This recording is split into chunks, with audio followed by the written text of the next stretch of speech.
Okay, so, once again, happy Sabbath. Sabat. Ang ato nga leksyon mga igsoon, kung ano siya, ang purpose nila ni magkataon ta. But, more than pa sa pagkataon. No? More than pa sa kuha o pagpamati sa mga maayong pagtulungan. Kundi mga igsoon, ang tuyok-tuyok sa Ginoo sa atong himo niining nga Sabbath school o na eskwelahan, no, eskwela sa Batika bao ang pagbag-o sa atong tagstag sa kinabuhi. Okay? So, ingon diya sa Mark 7:15, there is nothing that enters a man from outside which can defile him, but the things which come out of him, those are the things that defile a man. Walay makapahugaw sa tao kakanang kanang iyahang igasulod. Kundi ang hugaw kanang magkuha. Kanang sulod, dili maka ingon ni Jesus. Ang nakalindot lang, naka-challenge lang kay i-interpret niya siya o gamit niya siya ng teksto sa uban na sa'yo na pag-gamit. Kaya i-interpret na yun nga kanang pagkaon sa mga mahugaw ng mga pagkaon. Hindi na mo yung mga pahugaw. Kundi ang kanang magawa. Kanang isultin mo nga di mayo. Pasakit sa imong isig tao, may nang dili mo rin siya makapadefine sa katao. I-interpret niyo na. Pero kinis ka na yung sa diha ka magbasa ng sa Biblia, ato rin siya na kanang tunan kung sa context. O sa mga story ani niya. Sa may background din eh. Sa may background. So, kini siya mo itoon, ang alihan panahonan, si Ginoong Jesus, ang isyo nila, sa diha na ang isyo sa mga parisiyo sa ilaha, pao nga, ang mga disipulo, o ba ni Ginoong Jesus, nanaon sa ganda mga pagkaon, nawala sila na hunaw. Walang hunaw. Kunya ka na siya mga igsoon, wala ka paghunaw. Wala ka na sila para sa ilahan na tradisyon kay gituto sa ilahan na magkahugaw na. O dili maayo nga magkaon nga wala maghunaw. Okay, ang kana dahil sa mga igsoon nga purpose mo na ng igsoon ang hygiene ba? Kung wala dili ta magkasakit na sumoyang okay na dalag ituto na. Pero alang higayon na si Ginoong Jesus ang mga tinunan, naon naman sila. Mga tinunan, naon na wala panghunaw. So, gihimo ang isyo. Pero, iklaro, gihingo ni Jesus na wala makahugaw. Magasulod. Kanang pagkuan, kanang paghunaw na ito ang isyo. Dili siya sa kaon na baboy. Okay, so, ato ning kanang kuhaan ang pagtulunan din mo igsoon kay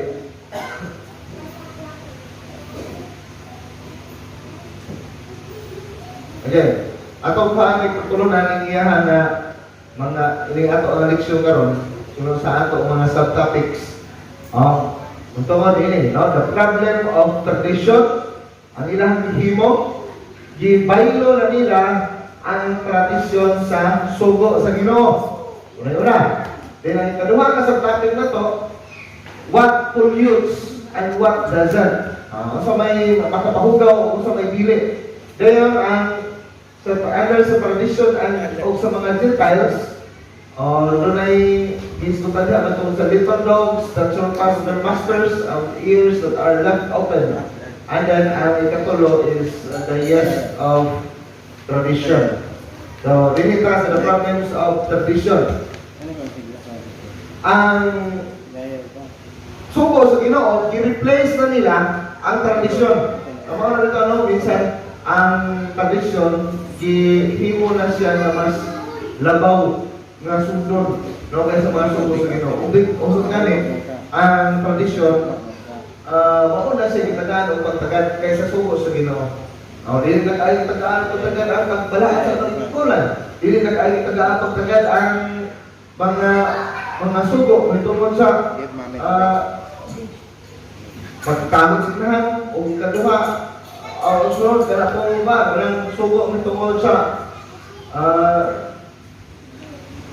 adultery. No, kaya ang fornication, grabe na. No? Kaya sa moralan ka ng lecturer na lang sa mga tao ni nga panahon. O ang ato gyud nga makita gyud nga klaro kayo nga gipasunod na ang tradisyon kaysa kanang pagtulunan nitungod sa o mitungod sa kanang pagutang og mga ribulto. No? Kaya din sa sugo.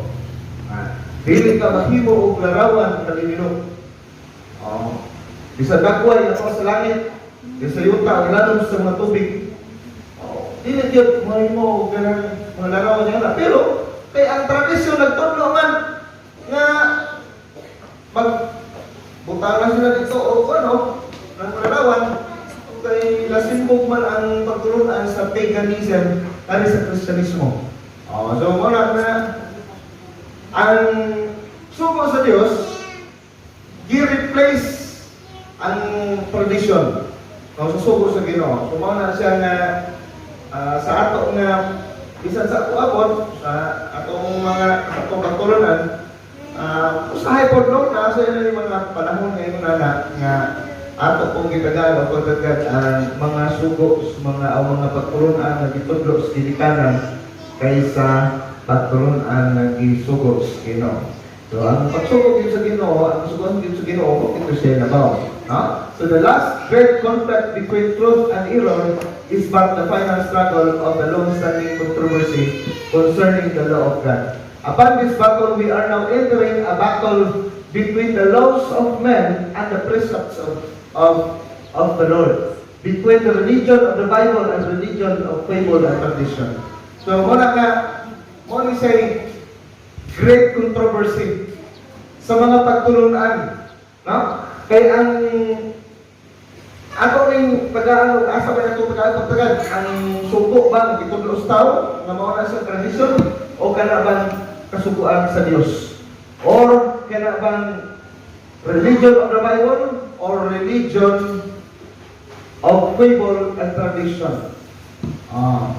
Asa may hay tagad sa katawhan nga mao na sa ato kalipay ta nahimot ang kabahin ini nga iglesia sa dapatusang mga adlaw kay diin ato masabtan no nga mas tagaan gid natong pagtagad ang sugo sa Ginoo because we ought to obey God rather than man. Okay, so what will use and what does not?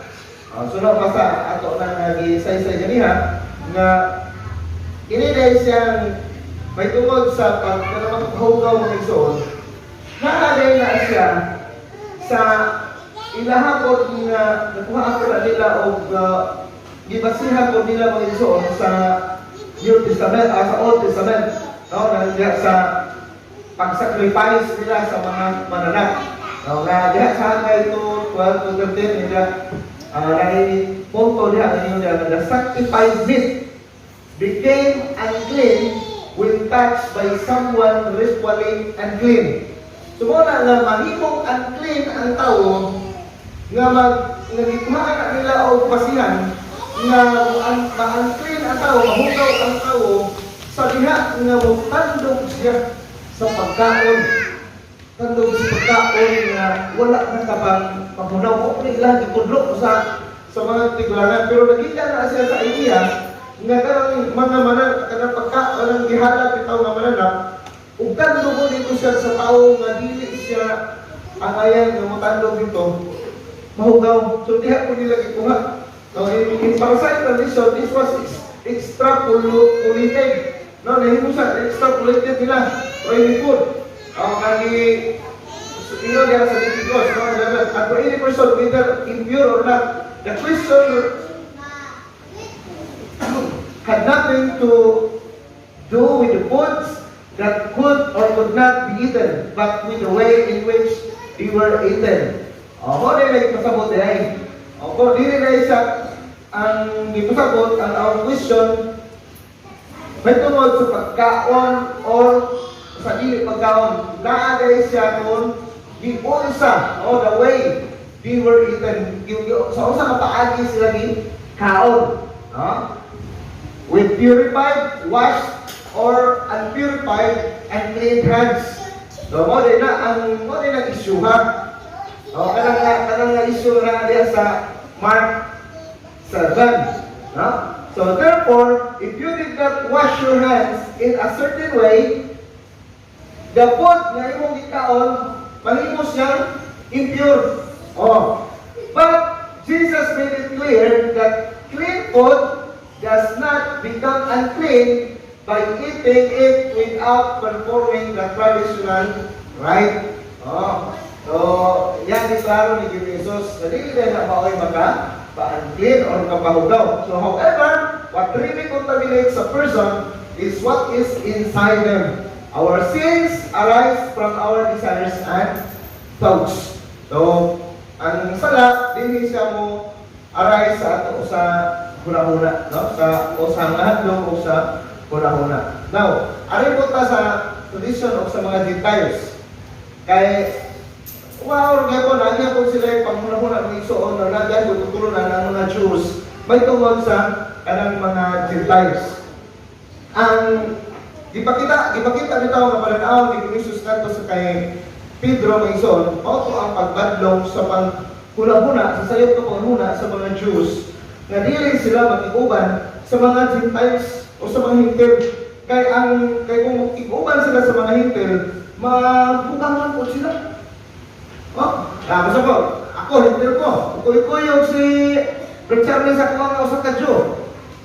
Mahugangan na katil si dili gyud na sila. Bakit? Harong, biligan mo istorya. Okay, mahugaw daw na. Oh, so mo na mag-isuod na. Kailang gisaway gyud na, no? Gisaway gyud na ni Jesus. Kini siya. Ang una, nagkuha siya pagturuan din sa mga iro. Mga iro. Una di yahan di kasi sige nito sila. Tumsam. Kaya nga, she answered, yes Lord, but when the dogs under the table eat the children's crumbs. Ang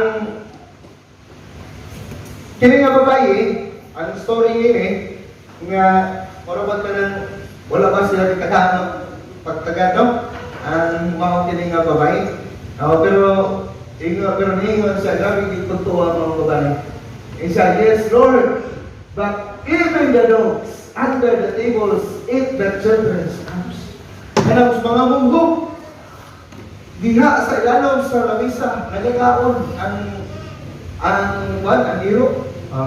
According to tradition mga itoon, a Jew could not touch a Gentile. Dili siya makatouch sa Hintil. Dili po siya maka-enter sa iyahang nga balay. Makasulod sa balay. Or magakaon uban kaniya. Ang usa ka Jew dili pwedeng moadto sa Hintil. Ang Jew po dili po na pwedeng modawat o bisita na Hintil. In dealing with this great woman, ano nga babae, na ipasabot na din sa text sa Mark 7:28. Jesus seems to support these traditions. I cannot heal your daughter because you are a pagan. Mark 7:26-27. I only heal Jews. Sabi nga, siguro kipasundan ko rin ni Jesus, kung usay pangunahuna sa mga Jewish. Sabi nga pangunahuna. Pero ang nakalindot ng iso, na kining Greek woman, kining nga sa kahintil. Grabe siya pagtuong nga si Jesus, makaayog yun sa iya nga anak na babae. gipasundan pa ni Jesus ug ingon nga kanang nagkanang nga mag-heal na siya sa Diyos ra. Anya ni heal? Pero ang babae, grabe pagtuong ison, iyon ang babae. Yes, Lord. Oh, kaya mo man ang ilahagin nga nahimo nga kanang condition. Ingon siya, but even the dogs under the table eat the children's crumbs. Ang ihabang ang puntos babae nga ison nga kanang ito nga mas magaling na talaga rin mga iro galing mukhaon kung magaling na sa kanang bumbo doon kayo bumbo na lang awa pareho na lang ni tratar sa iro so okay na sa babae napigil nga kanang nga pagpaubos sa babae mga iso ba no? So grabe then the woman called the clothes Jesus left in his message, healed unto them by faith, and won the argument over Jesus. Huh? Ang babae nagdaog siya sa argument. Oh, the argument ingon si Jesus doon nga, I heal only Jews. Pero the woman, because of his faith, won the argument over Jesus. She could ask for second place and take advantage of the terms of the satisfying. Ha? So, grabe mo ison ang kining story sa kini kaning mga uban, grabe ito rin, uban po ng mga tao, no? Mas bilhin mo pa ang iro kaysa buong. Ay, uban, usahin ko na o, the story lang, ay kanang nakabing iro. No? Yan ba? Usahin, usahin ang iro. Ha? Yung mo na nga, ikaw na lang ang babae. Bisan ganyan ang biro. Mukha o na lang sa mong ako, tarantara na lang ko nga. Uro pa rin ako sa iro. So the woman won the argument. Na? So wala may isa okay ko. Hindi mga iro ako. Kung saan ka lang relational. Kapag ka-relate naman sila. So sila relationship. So mistaken the dogs, not strays, were part of the family and could therefore enjoy the benefits. So, ang dato, ang iro sa dato, kinabuhi po niya dato po. No? So, ayan. Ha? No? Nakakarinig mga iro kayo sa mga dato, ha? Tingnan ko itong brother dito sa kolom. Ang ilang kulong gustukan niya ang asawa kay kano nga ang ilang iro, iyang ipakaon o bukong. Okay, so sunod. Now, ears that are open. He looked up to heaven and with a deep sigh said to him, Ephrata, which means be open. From Tyre, Jesus made an intentional detour to avoid Galilee. In this way, he was able to spend time with his disciples. Upon arriving at Decapolis, and Decapolis mga ison, seven police cities. So, 7 cities. They brought a person to be healed. Ipaayo. Taking him aside, he used a peculiar system to heal him. By his action, Jesus allowed this man to exercise faith that he could heal him. As a result, many marveled at Jesus. But why did Jesus groan as he executed? Be open. Be open or Ephrata. Ang iyang gisinggit. Ang bungol nga tao bati. No? Klaro yun ang iyang pagkabati. And the first words nga nabatian sa bungol were those of Jesus. But Jesus thought about those who hearing did not want to hear his words to receive his message. Jesus wants us to have our eyes ready to listen to his messages and also to hear the cry of those who need to hear a timely word from us. So, ang bungol, niana nga hindi yun so pinig sa mga isuon, bigyan ko ni siya, bigyan ko ni siya Joe. Pero, bisang hindi tayo siya Joe, doon na siya pagtuo ba? mga dawat na gihapon, ang dawat na gihapon sa nananangin sa Ginoo, dili sulo-sulohuna sa mga Diyos una na sila ra jud ang panalanginan sa Ginoo. So sahay ang atong magkuha puno na nino nga kita mga dentista, una ta nga kita ra gid panalanginan, kita mo ay uli ka pulo, kay simba ka dalo hulay, so dili ay no. Kaya ng mga tao bisan araw na sila diha, wala na sila magsimba pero doon po yung mga tao na mga sincero. No? Mga sincero sila sa ilang kasing-kasing sa ilang hapon kapag tuon sa Ginoo nga dituo ra sila suno sa ilang nga ilang ni baluan. O kung sa ilang nga pag-alagad sa ilang kalatunan, so mo ko na minsan kini gani nga bungol nakadawat po sa panalangin sa Dios. Okay, so kini the yes of perdition. Muning yes kanang patubo no? Ipatubo. So anyway, be careful. Jesus warned them, watch out for the yes of the Pharisees and that of Herod.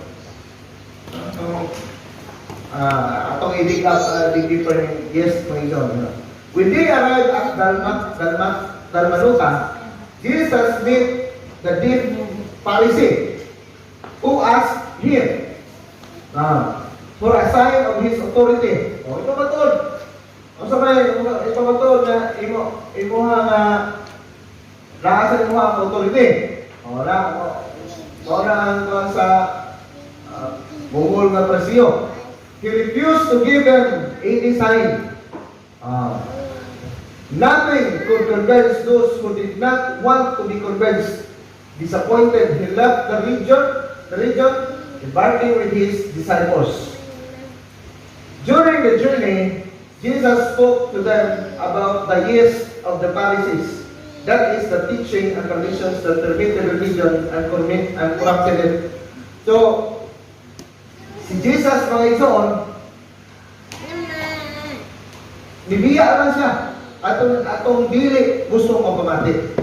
O ang mga Pariseo, madi gusto mamati, ay lang ibiyaan. No? Kaya dili man sila gusto mamati. So muna si Ginoong Jesus ingon siya diha sa Mark 8:15 na watch out kita nga na mga traditions na gitudlo sa mga Pariseo.